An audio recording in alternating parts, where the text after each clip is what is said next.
point of view of the Dutch. So bewust zijn is to be aware. Right, so bewust is awareness, is being awake. And then, so that definition was zuivere waarnemendheid. So that's like a pure ability to take the truth on board. With that, yeah? Literally. Yes, that's what it literally means. But what I was trying to say is that the truth, as far as you can take it in at that moment in time, that's then your personal, individual truth. You know, like they say, there's one truth, but there's many truths. Yes. Okay, so I was actually having a look then, of course, because that's always my thing with what does the word mean when I take it apart in English. Yeah. And it means sharing knowledge with. So the definition is to be aware of one's own existence, to be aware of of sensations, thoughts, your surroundings. But actually, when you take the word apart, so con is with, CI, so, you know, SCI, comes from either to know or to see. And the us is, wait a minute, I have to find that again. That was really kind of cool. It's possessing or full of. Yeah, so consciousness, when you take it apart in English, is to be aware of, to have possession of the ability to share with. Yes, beautiful. Which kind of comes back in again, I think, with what you were saying. Yes. So they actually, and it was that whole thing about these being, for a change, like in both languages, non-judgmental language. You know, so like when you first said it, I was a bit like pure, but what does that mean, pure? And then I was like, no, but pure in the sense of having nothing to do with anything other than itself. Yes. Yeah. So then I guess once you start thinking about that, then for me, it's like every time I think about consciousness, being conscious of things, there's this sense of responsibility, because what we're confronted with on a daily level is the fact that there are so many people around us who are not conscious of themselves, who are not conscious of their feelings, who are not conscious of their surroundings. And then it's about that consciousness is active. Yeah? That you can only become conscious if you're prepared to actually take an active role in what's happening around you, but it's active in a very subtle or subtle way, you know? So it's like, if I'm conscious of how I'm feeling and I'm not feeling great, then I don't want to be conscious of that. But if I'm, but what is the not feeling great? So if I think about me kind of like waking up with my, sort of, alcohol trashed body, then, I'm kind of like, I don't feel fabulous. My tummy's a bit wibbly, but at the same time, I'm really aware that I had an absolutely fantastic time and have no regrets. So it's that whole thing about you created this, so I can complain about it, or I can change something about it, or not. And that choice, it is a conscious choice, and it's not like, yeah, and so how often before we start something do we think about the consequences of the actions? And again, just with that whole idea of us being co-creators of the world that we live in. So we are all equally responsible for as much of the crap as we are for the good things. But we're much easier to pat ourselves on the back when something's great or when it's feeling really wonderful. And it was, again, really interesting in the weekend because it was so hot and nobody's used to it. Just that whole thing. And I promised myself I will not complain about the heat. No matter how uncomfortable I feel, I'm going to make the most of the fact that it's actually hot, and I'm not going to think about how long is it going to last or when is it going to go away. And just this constant, like your head is so busy all the time, but it's not always conscious. That you can listen into the stuff that's going on in your head, but that's not necessarily consciousness. That is not being aware of the truth of the situation that you're in. Like, it's not a pure waarnemendheid. Yeah. So being conscious has so many layers to it. And, Yeah. Consciousness. We had an amazing conversation last week. Actually, the conversations when the sound was out were probably a little bit better than the conversations you heard. But we're going to do something about that in the not too distant future. So, as an older woman, what I'm really busy with at this moment in time in terms of consciousness is being aware of the fact that I am moving from my fertile years into my non-fertile years. And what does that actually mean? So at this moment in time, I'm in the middle of what they call the overgang. So that's the over passage. Interesting term. I like the English one, which is menopause. So in theory, I'm supposed to be taking a pause from men at this moment in my time? I don't think so. That's too bad, Lennie. No, I don't think I'll be taking a pause from men is what I'm saying, Patricia. So what does that have to do with consciousness? Yeah, well, I think for anybody who's that the youth culture, we're all very conscious of the fact that we live in a youth culture, and that the only thing that the vast majority of women and men want, but more, the onus is more on women, the pressure is more on women with the beauty, what do you call that? The pressure to be beautiful, to be attractive, to be able to catch a man. So when you move to, and part of what you catch a man with is the fact that you're going to give him beautiful babies. Yeah?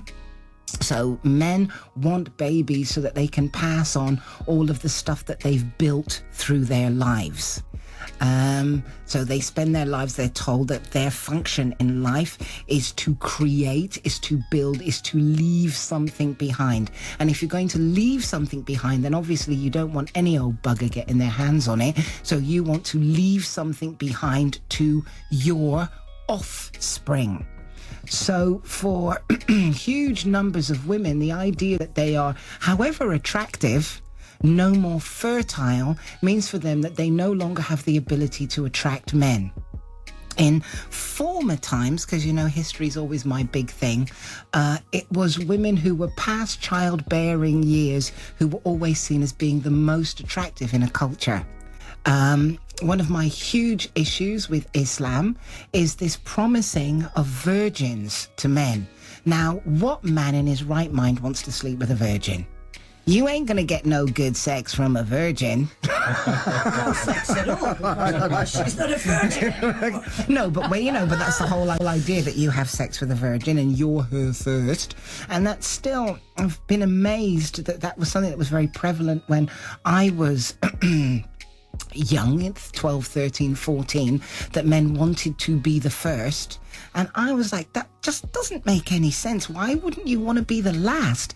If actually conscious of the great gift that our sexuality is to us, why on earth would you want to be the first one with a woman? You want to be the one that she goes, oh no, I'll never leave anybody else for you, honey, And so that's what I'm really busy with, because what happens when a lot of women hit menopause is that they immediately feel that they are no longer sexually attractive. And it's like, okay, for the first time in my life, I really don't have to worry about getting pregnant. And if I do get pregnant, I really don't have to worry about getting an abortion, because the doctors are running after me to abort anything that wants to sit in my womb. For the first time in my life, I know what I like in bed, and I know how to tell somebody to actually pleasure me. And my experience, rather vast, unfortunately, is that men have better sex with women who tell them what to do.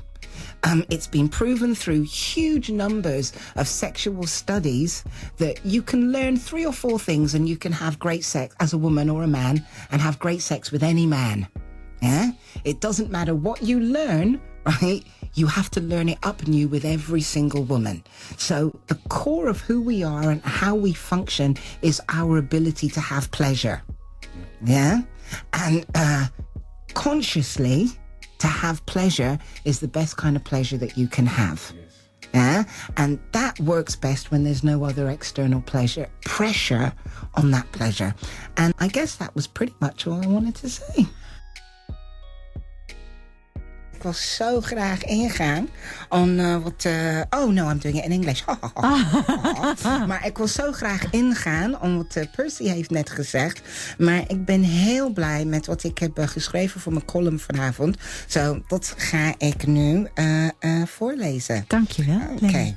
So I began last week by talking about the menopause and ended up speaking about virginity.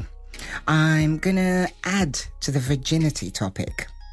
Okay, this seems like I'm going off on a tangent, but I'm not. The main bulk of existing writings about the goddess who was once worshipped as the sole deity over the whole world comes mostly from ancient Mesopotamian hieroglyphic tablets. She is known in these writings, and most people will have heard of her, as Ishtar. As Asherah or Ashtoreth, she's in the Bible. Aphrodite is one of the Greek names for her. One of her titles in these Mesopotamian writings was the Holy Virgin. The term virgin at that time had nothing to do with having physical, carnal knowledge of men. It meant unmarried. And again, understand that when I say married, that means having taken part in a legal civil ceremony which binds a woman to one man. The function of the Holy Virgins was, and I quote from Barbara Walker's Women's Encyclopedia of Myths and Secrets, so their function was to dispense the mother's grace through sexual worship, to heal, to prophesy, to perform sacred dances, to wail for the dead. Just to make clear again, this is something that I'm going to come up with that you'll have heard before. I'm going to say it again and again. Until the Advent and the bloody destruction that was the trademark of the followers of the one male God, our sexuality, our ability to have pleasure and to create pleasure with others was known to be sacred. This was what set us apart from animals. This was the aspect of us that reflected, mirrored, showed our closeness and connection to the divine. Unlike all the other animals, our sexuality was not bound or tied to a season or a cycle. It was ever present, ever accessible. It still is. Our brains, intellect, intelligence, logic, they're all fallible. Vastly differ in quantity and quality from person to person. They cannot be relied upon as an indicator for a person as a whole. Our sexuality, however, our connection to, dependence on, need to express and experience pleasure is totally universal. It binds all humanity with very little exception. What the followers of the one male God have done is to disconnect us from our sexuality and to portray it as wicked and threatening. Our view of sex has been distorted. Some forms of sexual expression, notably anything that's just to do with pleasure rather than procreation, is portrayed as evil and blasphemous. The one male God churches have written regulations that regulate every part of our sexual lives. The purpose of this is to separate us with guilt and fear from our sexual nature. Our true consciousness is completely bound and completely intertwined with our sexuality. Is there anyone born in the last 400 years who has free, untroubled access to the sexual part of their nature? I say no. The largest single group on the planet at this moment in time are women from around 45 years and upwards. Most of these women are postmenopausal. This is the time when women can have worry-free sex. This is the time when achieving an orgasm is easiest for women. Most women, by the time they get to this age, feel that they are done with sex. Most have no interest in expressing their sexuality unless they think they look decades younger or are the tool of a man's sexual demands. How many women listening are disgusted, offended, shocked by the idea of female masturbation?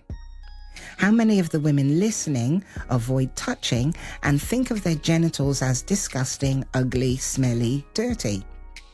How many women have had some kind of surgery or mutilation that cuts through or across the sexual zones of their bodies?